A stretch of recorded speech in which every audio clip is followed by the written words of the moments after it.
Hey, welcome to the channel. If you're new here, I break down trading and investment concepts in the simplest way possible.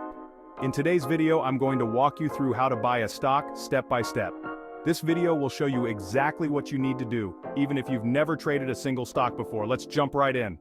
Before you can buy a stock, you need to open a brokerage account. Think of a brokerage as your access point to the stock market. Here are a few popular options: TD Ameritrade, E*Trade, Robinhood, and Fidelity. Make sure to pick one based on fees. Some platforms charge commissions on trades. Others, like Robinhood, don't. Features. Do you want research tools, charting features, or just simple trading? Mobile access. Many brokerages have mobile apps so you can trade on the go.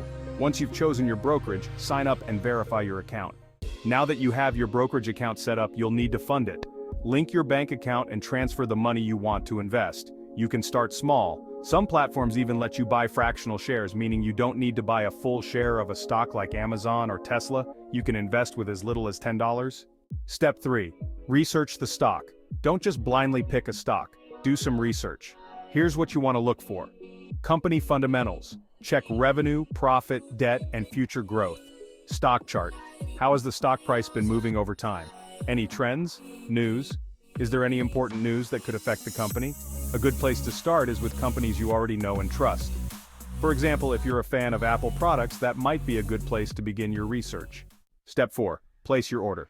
Now let's get to the fun part, buying the stock. First, search the stock ticker. For example, type in AAPL for Apple. Then choose buy or sell. Next, select how many shares you want to buy. After that, choose your order type. Market order buys the stock at the current price. Limit order buys the stock only if it hits a price you set. Once you're ready, confirm your order, and boom, you've just bought your first stock. Step 5. Monitor and hold. Now that you own the stock, keep an eye on its performance. Check your portfolio regularly, but don't panic if it goes up or down day to day. Some people hold for the long term, while others trade more frequently. Your strategy depends on your goals. And that's it, you've bought a stock. Now just keep learning, stay patient, and build your portfolio over time. If you found this video helpful, hit the like button and subscribe for more content on trading and investing. Thanks for watching, and see you in the next one.